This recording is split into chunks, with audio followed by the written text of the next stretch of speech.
Om Namo Bhagavate Vasudevaya. Om Namo Bhagavate Vasudevaya. Om Namo Bhagavate Vasudevaya. This body, it is explained, releases two kinds of fruits. One fruit is known as happiness, and the other fruit is known as distress. So as long as we have this body, there is bound to be happiness and distress. And Prahlad Maharaj also says in this connection, so Kaam indriyakam daitya deha yogina daina. As long as you have this body, there is bound to be happiness and distress. So this body is compared to a tree, and there are two fruits in this tree. One is happiness and one is distress. Now, this fruit of happiness has four different mellows or tastes. Just like when you eat prasad, there are different types of food items on the prasadam that have different types of taste, and they're all very pleasant. You may like the sweet, but at the same time you may also like fried rice. At the same time you may also like pakoras. So similarly, the Bhagavatam explains that this fruit of happiness has four different flavors. And the four different flavors of this fruit of happiness are Dharma, Artha, Kama, Moksha. These are the four different flavors of this fruit of happiness.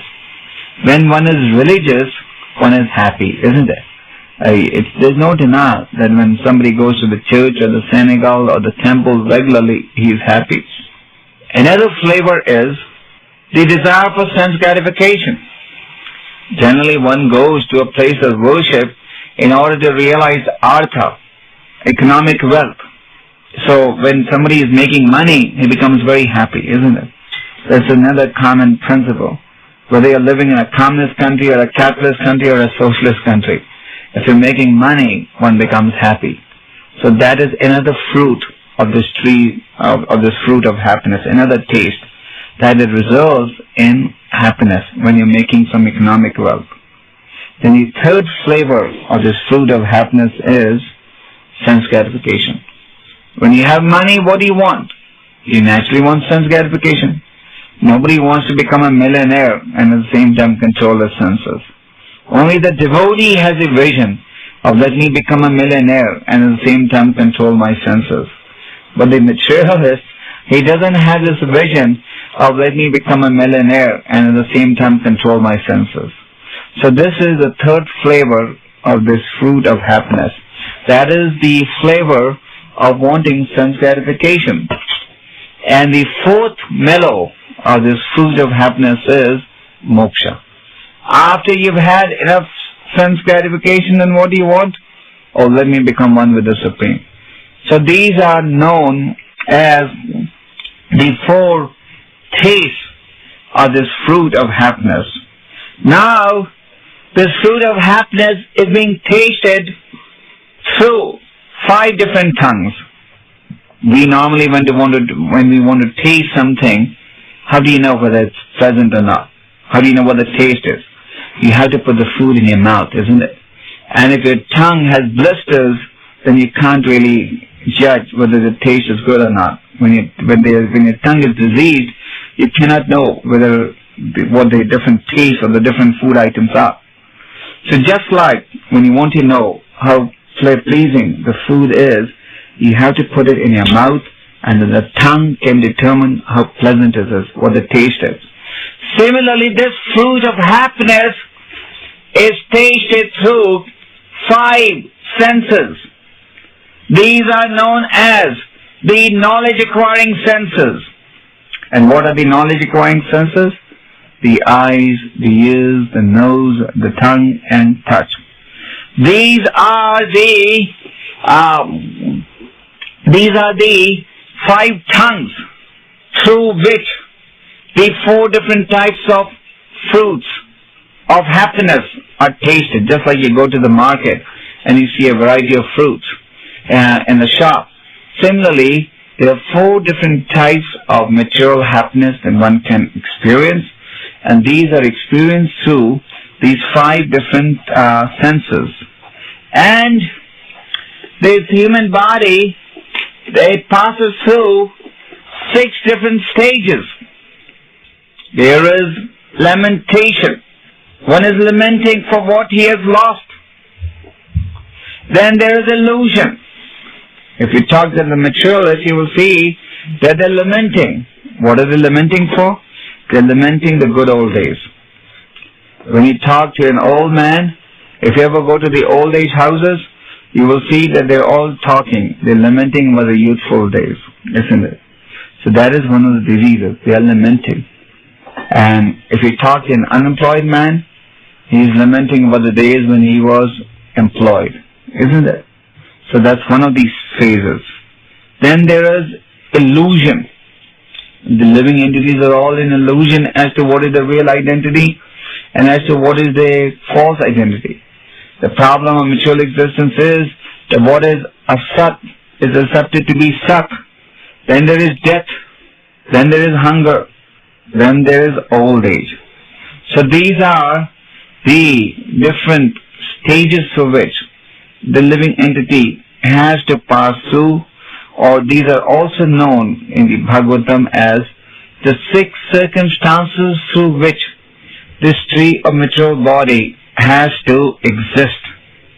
And this tree of material body has 8 branches.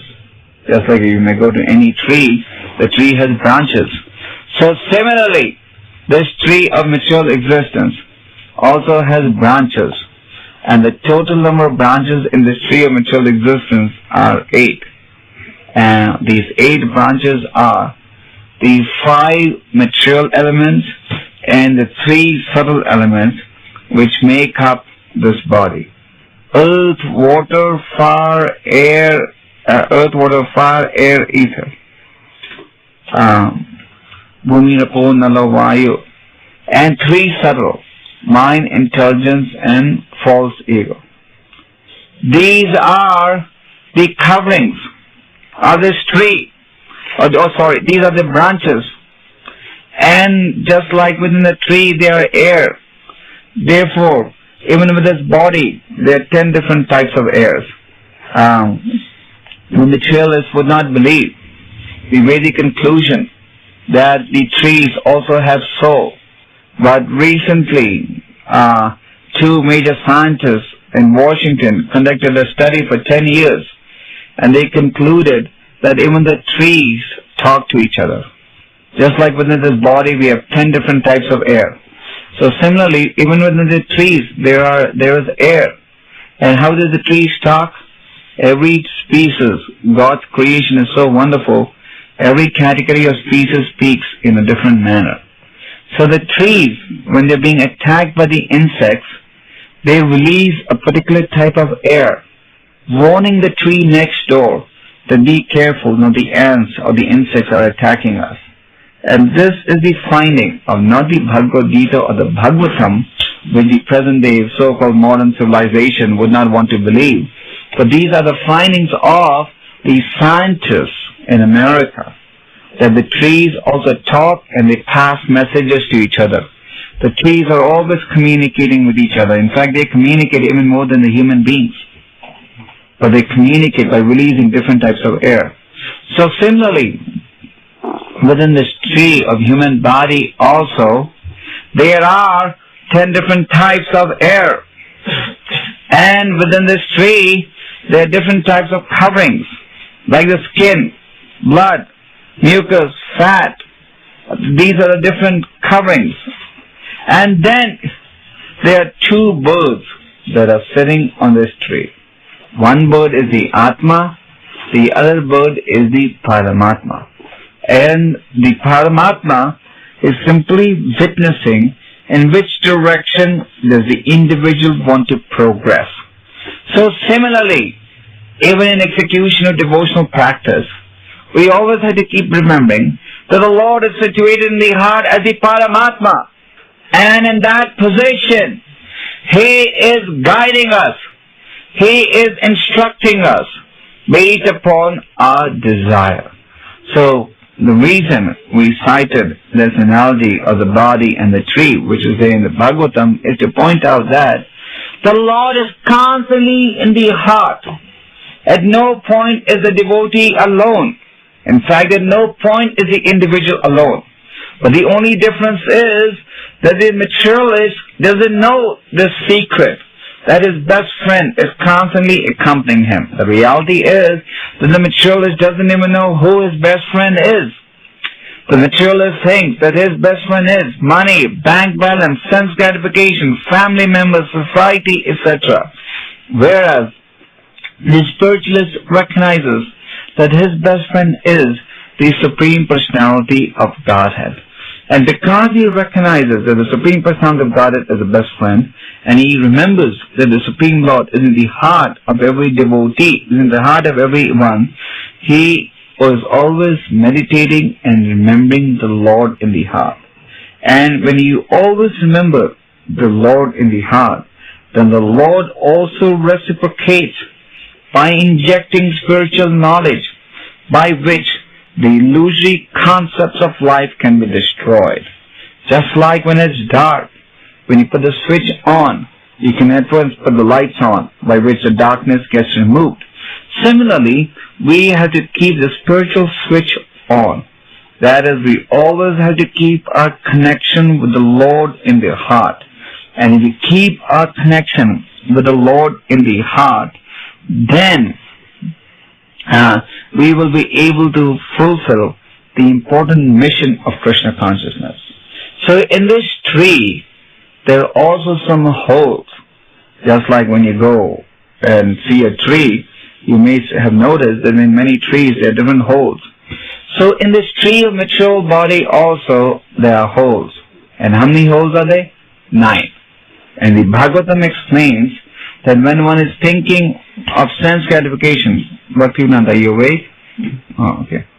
When the Bhagavatam explains that when one is thinking of sense gratification, then these holes are simply emanating foul substance, foul smell. And when one is thinking of spiritual sense gratification, then it's a pleasant smell. And what are the 9 holes in the body? The 2 eyes, the nostrils, the ears, the mouth, the genitals, the anus. These are the different holes in the body. And the Bhagavatam explains that these different holes should all be illuminated with transcendental wisdom. In other words, constantly through these different holes, there may be pushes, there may be an urge to satisfy them through sense gratification, but if we are constantly pushing the spiritual message through these holes, then the mature path will not be allowed to fructify. So, material thoughts are like foul smell, and as Dhruva Maharaj says in the Srimad Bhagavatam, that one falls a victim of sense gratification due to being captivated by the illusory energy. And this opportunity to engage in sense gratification, as Dhruva Maharaj says, is also available in the hellish planets. Even in the hellish planets, one has the opportunity to engage in sense gratification. Hence, to engage in sense gratification in the human form of life, especially after one has begun the process of devotional service, especially after one is initiated into the process of Krishna consciousness, is a very shameful act. Therefore, we must always remember the statement of Prahlad Maharaj that one who attempts to fulfill or satisfy the itching sensation is simply actually wasting his time. Because the real satisfaction which we are all looking for can only be found by engaging in the process of devotional service. Therefore, Prahlad Maharaj is giving us the standard over here, that we should be happy when we engage in Krishna consciousness, and we should be unhappy when we do not engage in Krishna consciousness. And we should be unhappy when we see the materialists who are blind to the purpose of human life.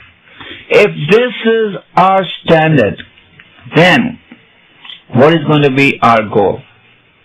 Our goal is going to be to make those who are unhappy happy, to make those whose vision is clouded, removed, to improve their eyesight. Just like when a person has a defective eyesight, he puts ointment, and as he puts ointment in the eyes gradually improve, and correspondingly his vision also improves. So similarly, first of all, we have to improve our spiritual vision. And you can improve your spiritual vision by constantly being in touch with the Lord and the spiritual master through the process of devotional service. And then as we improve our spiritual vision, we will be able to experience spiritual happiness and spiritual distress. Right now, our happiness and distress is on the basis of material feelings. The happiness and distress that we are experiencing in the neophyte stage of devotional service is strictly on material feelings, isn't it? When we are honored, when we get what we want, we feel very, very happy. We're up in the air for a few days. But because this happiness was a result of a material yardstick and not a spiritual yardstick, the same happiness gets translated to unhappiness. As long as we apply a material yardstick to judge what is happiness and what is distress, we will always be tossed between happiness and distress. One moment you'll be happy, the other moment you will be sad. But the moment we apply spiritual yardstick to what is happiness and what is distress, you'll always be like Prahlad Maharaj. That is, you will always be happy because you'll always be remembering Krishna, and your unhappiness will only be manifested when you see somebody who's trying to convert a position of distress into a position of happiness. The devotee recognizes that there will be duality in the material world, and hence he is prepared to face the duality. The devotee recognizes that if today I'm healthy, tomorrow I may even fall sick. The devotee recognizes that if today there is some happiness, tomorrow there will also be unhappiness. If today the weather is good, tomorrow the weather will also be bad. And because he recognizes that happiness and unhappiness will both be there, he is not disturbed at all when he has to face a huge problem. Because he has faith that by the mercy of Chaitanya Mahaprabhu, the huge problem can be brought under control. So, we have to apply the spiritual standard. And if we apply the spiritual standard, then we will never be unhappy, because even when you see the conditioned souls who are trying to forget Krishna, because you have the spiritual understanding and the spiritual message in the forefront of your mind, you will always be spiritually happy. And spiritual happiness means no desire for material activities, no desire for sense gratification. There is no room for sense gratification in our body, in our mind, in our senses. We cannot overload this body. Just like some of you have gone to India may have seen that they really overload the buses, and there's every danger when you overload the buses and the cars, and at any time it can fall. But we cannot overload this body or the senses. We can only maintain spiritual desires. And we cannot give any location, we cannot let Maya or material desires occupy any residence, any position in the body. Just like Parikshit Maharaj, when he saw Kali, he said, "Get out of my kingdom." So we had to have material desires leave our kingdom. That this kingdom is what? This body is also compared to a fort. And the analogy in the scriptures is that a person who has controlled his senses, his position is like that of a king who is living in a heavily guarded fort. If a king is living in a heavily guarded fort, then he's not worried that the enemy may come, but the enemy is not going to be able to touch him. And if we do not have control over this body and senses, then it is compared to a king who is living in an unguarded fort. So one who has conquered his mind and the senses, he's actually one who's living in a heavily guarded fort and he's in no anxiety at all. But if we have not conquered, if we're not trying to control the mind and the senses, but rather if we are thinking or opting to follow the dictates of the mind and the senses, then our position is to a king who's living in an unguarded fort or an unguarded house. So, one who has conquered is a true conqueror. Just like Prabhupada gave a lecture once in which he said, one may have conquered over the whole world, but if he has not conquered over the mind and the senses, he has conquered over nothing. So we have to conquer over the mind and the senses, and this is through the process of Krishna consciousness. Just like gold. In gold there are so many impurities, but when the gold is burned in fire, the impurities go away and the shine of the gold is manifested. So similarly, there are so many impurities in us, but if we burn these in the fire of material desire, in the fire of devotional service, then once again the illumination will manifest itself. Nanda Maharaj, when he saw that these different demons were trying to kill his son Krishna, Nanda Maharaj became very sad and he became very thoughtful. Nanda Maharaj was thinking that maybe my son has done something bad in his previous life, for which the demons are now taking revenge. But then Nanda Maharaj realized that all these different demons are just like flies, and Krishna is like fire. So then Nanda Maharaj said, oh, these different demons are just like flies, and Krishna is like fire. So when the flies come to attack fire, what happens? Some of you may have even seen it. When the fire is blazing, the flies, they come, they think, oh, they can destroy the fire. And they actually come with the purpose of beating the fire, but actually they get beaten by the fire and they get roasted to death. So similarly, Krishna is like fire, and these material desires actually are totally insignificant. Therefore, we have to burn these material desires that are like moths or flies in the fire of devotional service. And if we are determined to burn these material desires in the fire of devotional service, then we will always be victorious. Just like Krishna, he was always victorious. At times, Krishna was in the most difficult position. Just like Kaliya, when the Kaliya demon had Krishna wrapped up in her coils. Kaliya had Krishna wrapped up in his coils. And even Krishna's parents were thinking, now Krishna is gone. They were giving up. As Kaliya's grip on Krishna was getting tighter, Krishna's mother was fainting. But only Balaram, amongst all the Krishna's family members, knew that in the end Krishna is going to be victorious, and he did not get nervous at all. So, similarly, we have to be confident that if we are on the side of Krishna, we will definitely be victorious. It is not difficult to defeat sense gratification.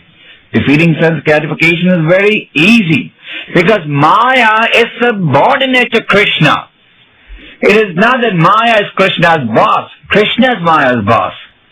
So if you take shelter of the boss, you don't have to worry about the inferior energy. But it is only when we think that, no, maybe we should take shelter of the inferior energy instead of taking shelter of the superior energy, can you become a victim of the illusory energy. But if you're confident that Krishna is the superior and not Maya, and hence you decide to stick to the superior, we have to be determined to stick to superior association. Just like in material life also, if you're determined to stick to something, like the materialists, they're determined to go on with sense gratification, isn't it? Therefore, though there may be so many diseases coming up, they still don't give up sense gratification. For example, the scientists have recently released information that by indulging in illicit sex and all, they can get a disease which is as severe as AIDS, which is 1,000 times more serious than cancer. But does this mean that people have got frightened from illicit sex? No. They're so determined it doesn't matter come what disease, they still want to go on with their sense gratification, isn't it? So the spiritualist also has a standard, and his standard of determination is, come what may. But he's not going to give up his association with the spiritual master and the Supreme Lord. He's not going to give up his association with the process of devotional service. And because he's not going to give up his association with the process of devotional service, in the end such a devotee is victorious in his battle. Just like the soldier may get attacked in a battle, but because he's determined to fight till the end, he emerges victorious. So we have to be determined to defeat sense gratification. And if you're determined to defeat sense gratification, then the spiritual standard of happiness and distress that Prahlad Maharaj is explaining in this verse will be our guide. So if we can just remember the standard that Prahlad Maharaj is establishing, then we will always be successful. And the standard is that not to be selfish like the karmi, not to be selfish like the jnani, not to be selfish like the yogi, not to be selfish like the fruitive worker, but rather to work for the welfare of entire humanity. And Prahlad Maharaj also states that, my dear Lord, I do not want to be selfish like the transcendentalists who call themselves transcendentals but who don't open their mouth, who call themselves transcendentals but who want to go to the mountains because they're only worried about their own liberation. Rather, he says, Prahlad Maharaj, that I'm worried about everyone. So we have to be worried about the entire humanity. In fact, we have to be worried about God's entire creation. And if that is our standard, and if you are judging happiness and distress based on that yardstick, then you are on the right path. But if we are judging happiness and distress on the standard that, oh, if I can get the service I want to do, if I can get what I want, only then I will be happy. And if I don't get what I want, then I will be unhappy. Then we are judging and viewing everything from a mature angle of vision. And if we judge everything from a mature angle of vision, then one day you'll be happy, tomorrow you'll be sad. Just like the materialists. The materialists are also judging what is happiness and distress from the mature angle of vision. Therefore, one day they're happy, the other day they are in distress, isn't it? But the transcendentalist doesn't have the same standard. His standard is something else. And his standard is the spiritual wisdom, the spiritual instruction.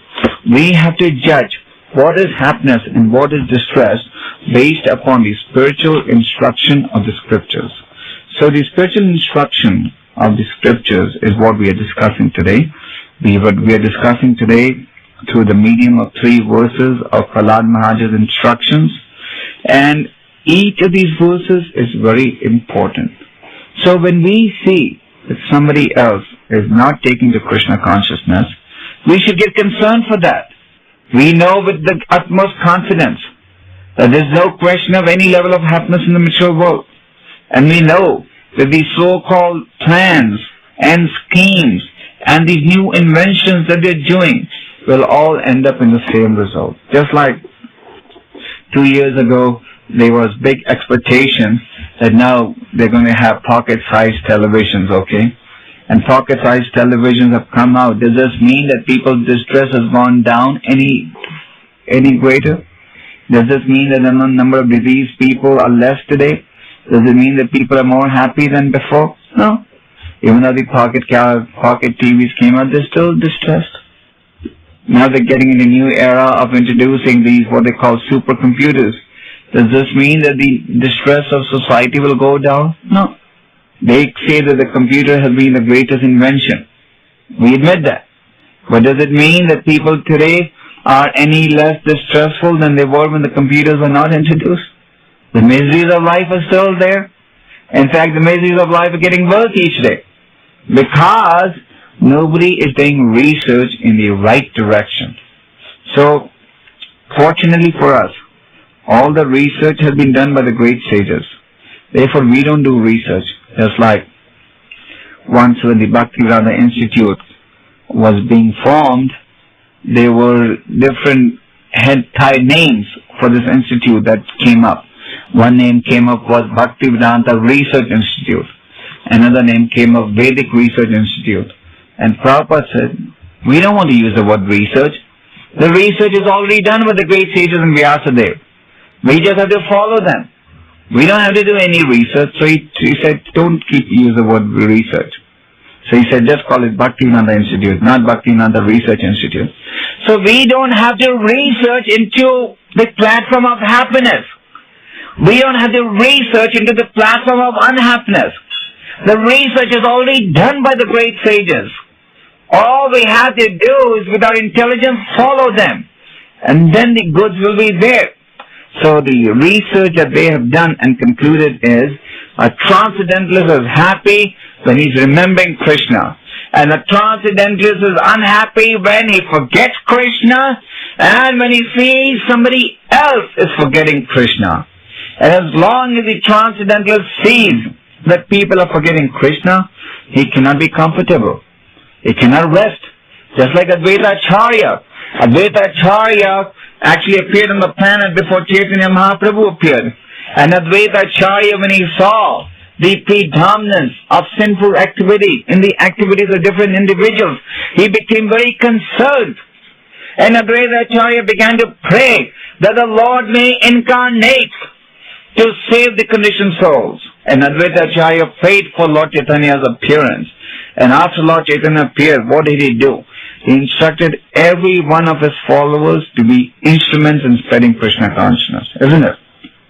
He sent Rupa Goswami and Sanatana Goswami to Vrindavan to go and discover places where Krishna had performed his pastimes. He sent Nityananda with instructions to go to every household in Bengal, to everyone. And he told the rest of his followers, whoever you see, give them Krishna consciousness. Just like Chaitanya Mahaprabhu was in southern India.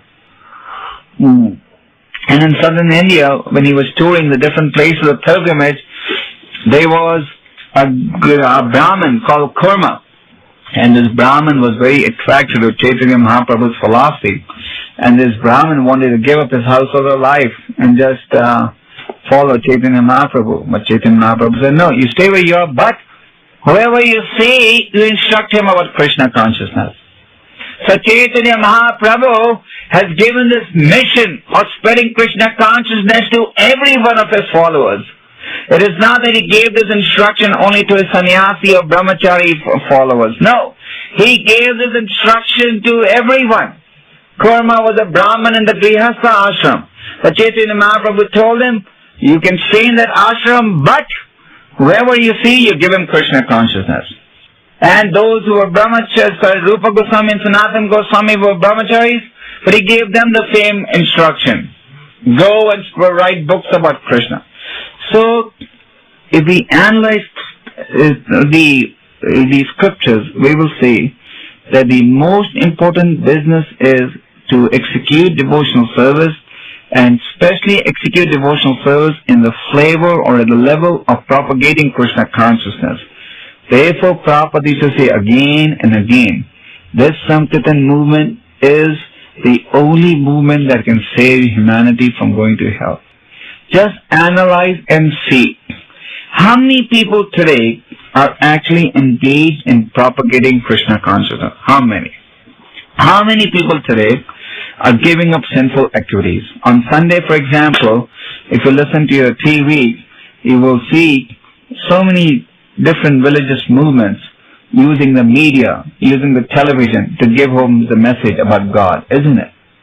But how many of them are saying give up sinful activities? How many? Hardly anyone. Yesterday I was telling you all how this Plain Truth magazine in its latest issue is justifying meat eating. So how many of them even know what is religion?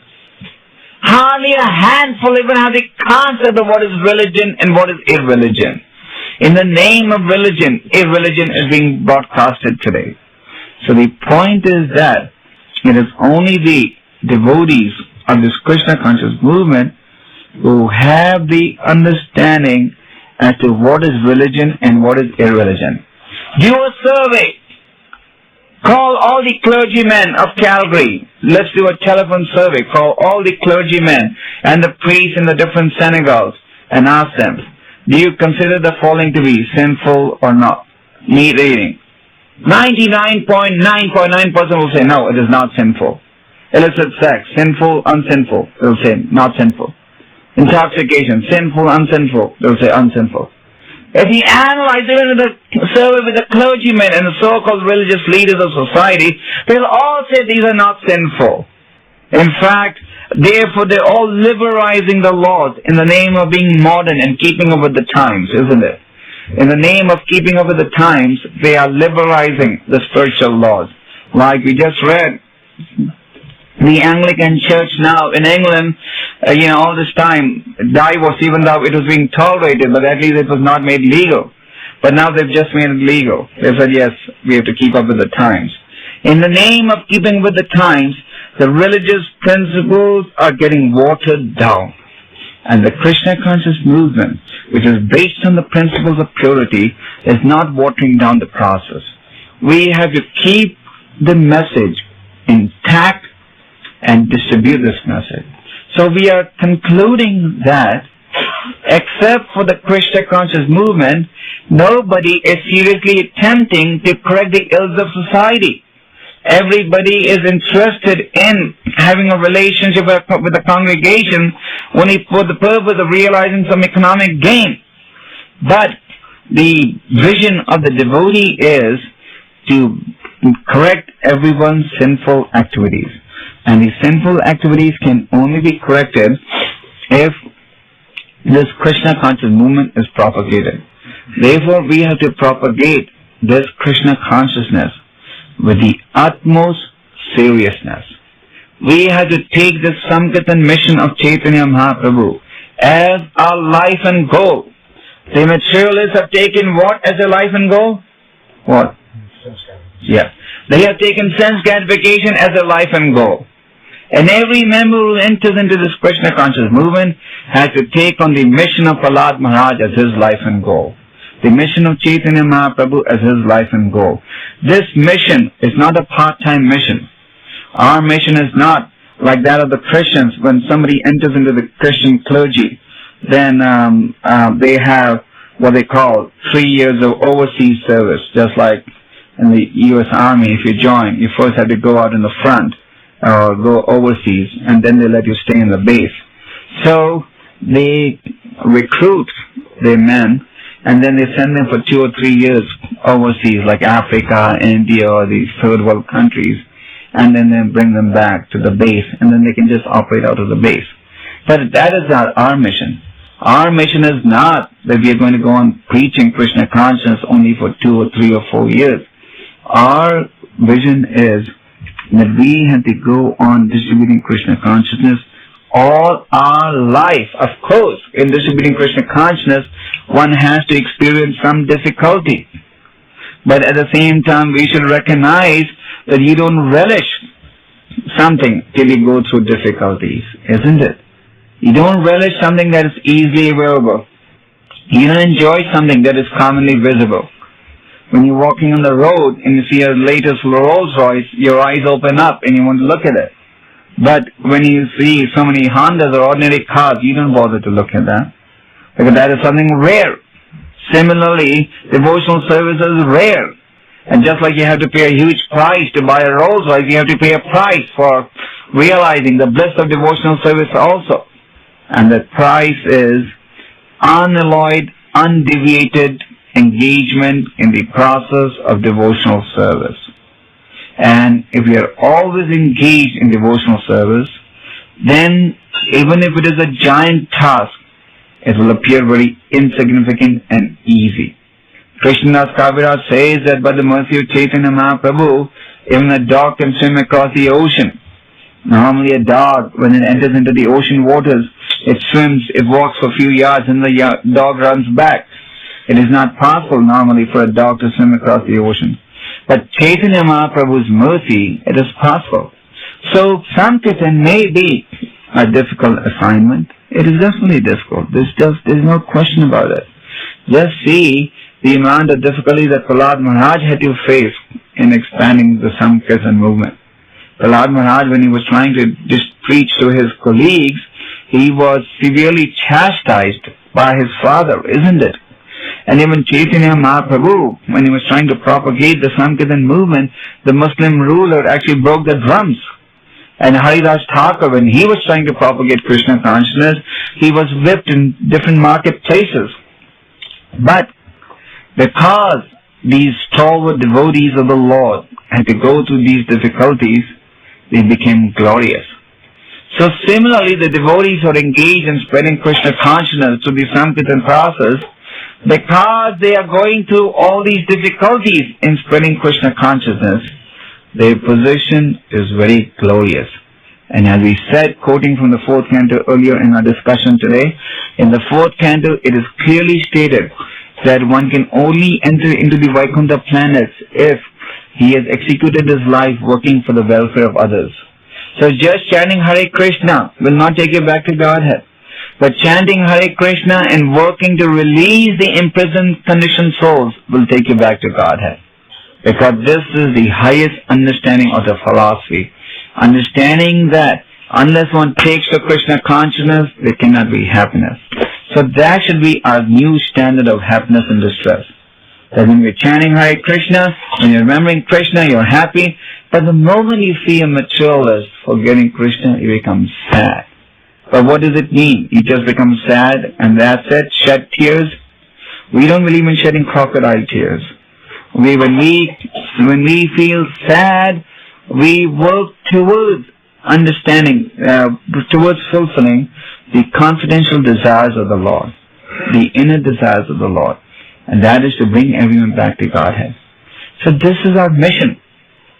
So through this Sankirtan process, we are actually planting the seeds of devotional service. Sometimes it is a little hard to understand how are we planting the seeds of devotional service. Sometimes somebody may argue, but I'm only distributing paraphernalia. I'm only doing stickers or whatever. But you are planting the seeds.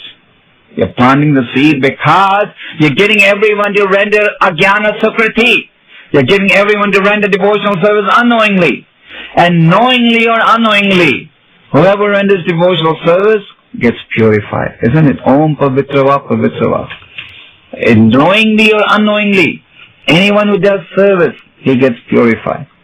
So knowingly or unknowingly, anybody who does some activity for the welfare, for the pleasure of Krishna, he's benefiting. And everyone who is doing ajnana sukriti or jnana sukriti, he is going to be given further the opportunity to engage in devotional service. So this is a very important mission. Prabhupada had great hopes. Prabhupada's vision was that this movement will go down in history as a movement that has changed the direction of the world. Why are the materialists getting alarmed about us? We discussed this at length yesterday. Because this movement is changing the direction of the world. Already more and more people are joining this movement. More and more people are reading Prabhupada's books. More and more people are becoming vegetarians. Already this movement is changing the direction of the world. And because it is changing the direction of the world, the materialists and the so-called false religionists, they're getting alarmed and they're trying to liquidate this movement. But they will not be able to liquidate this movement through the imposition of heavy fines, because the more they attack us, the more determined our devotees become. Prabhupada used to say, united we are, divided we fall. When the different blades of grass are combined together, then those blades of grass become stronger than a rope. But a blade of grass on itself has no strength at all. So we have to get even more united in our determination to push on this movement. And Krishna is just purifying us. Just like the Pandavas.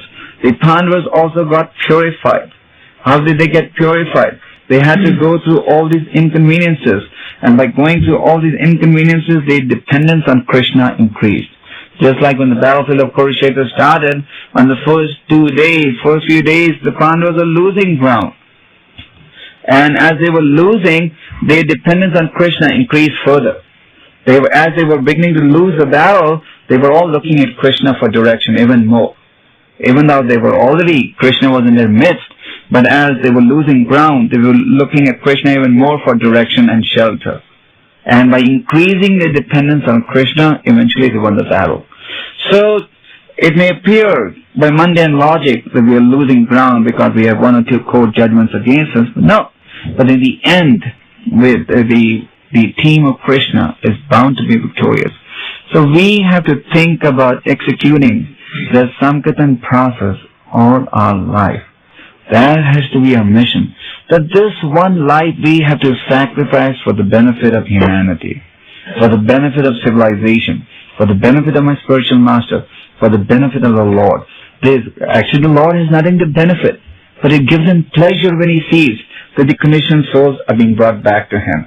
So if this one life can be sacrificed for the pleasure of the Lord, the entire humanity will eternally be indebted to us. You can analyze, there are so many millionaires who have come and now they have gone. Nobody talks of them, isn't it? There are so many great soldiers who have come and gone. Nobody talks of that. Hare Krishna.